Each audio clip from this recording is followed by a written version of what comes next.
Ka ndërruar jetë prej plagëve të marra gjyqtarja Astrid Kalaja, i cili u qellua me armë zjarri ditën e sotëm në ambientet e brendshme të gjykatës së apelit në Tiranë. Bën me dije se Kalaja ka ndërruar jetë në spital prej plagëve që kishte marrë në trup.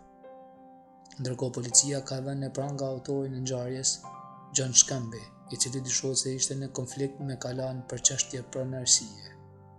Përveç gjyqtarit Astrid Kalaja, i cili ishte objekti i sulmit nga autori armatosur, kanë mbetur të plagosur edhe 2 persona të tjerë, babë e birë. Njëri prej tyre është nënshtruar një ndërhyrje kirurgjike dhe ndodhet jashtë rrezikut për jetën.